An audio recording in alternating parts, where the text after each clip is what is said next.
విస్తరాకులు అంటే భోజనం వడ్డించడానికి ఉపయోగించే ఆకుపత్రాలు. విస్తరాకును భోజనం తినే ముందు శుభ్రంగా ఉంచుకుని నమస్కారం చేసుకుంటాం. భోజనం తినే వరకు విస్తరాకుకు మట్టి కూడా అంటకుండా చాలా జాగ్రత్తగా చూసుకుంటాం.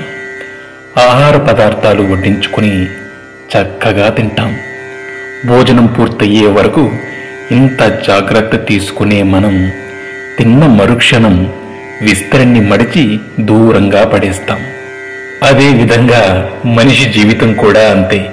బ్రతికి ఉన్నప్పుడు మనిషి ఎంత గొప్పవాడైనా, ఎంత గొప్పగా బ్రతికినా ఊపిరిపోగానే ఊరి బయట పారేసి వస్తాం. విస్తరాకు భోజనం తరువాత దానిని పారేసినప్పుడు కూడా సంతోషపడుతుంది. ఎందుకంటే పోయే ముందు ఒకరి ఆకలి తీర్చినందుకు సంతృప్తి పడుతుందట. విస్తరాకుకు ఉన్న ఈ మంచి గుణం మనుషులకు కూడా ఉండాలి. సేవ చేసే అవకాశం వచ్చినప్పుడు మనమంతా సేవ చెయ్యాలి. మళ్ళీ ఎప్పుడైనా సేవ చేయొచ్చులే అని వాయిదా వేయకూడదు. ఆ అవకాశం మళ్ళీ ఎప్పుడైనా వస్తుందని అనుకోకూడదు. ఎందుకంటే ఊపిరి ఎప్పుడు ఉంటుందో ఎప్పుడు పోతుందో ఎవరికీ తెలియదు. అప్పుడు కనీసం విస్తరాకుకు ఉన్న తృప్తి కూడా మనకి ఉండదు. ఎంత సంపాదించి ఏం లాభం? ఒక్క పైసా కూడా తీసుకుపోగలమా?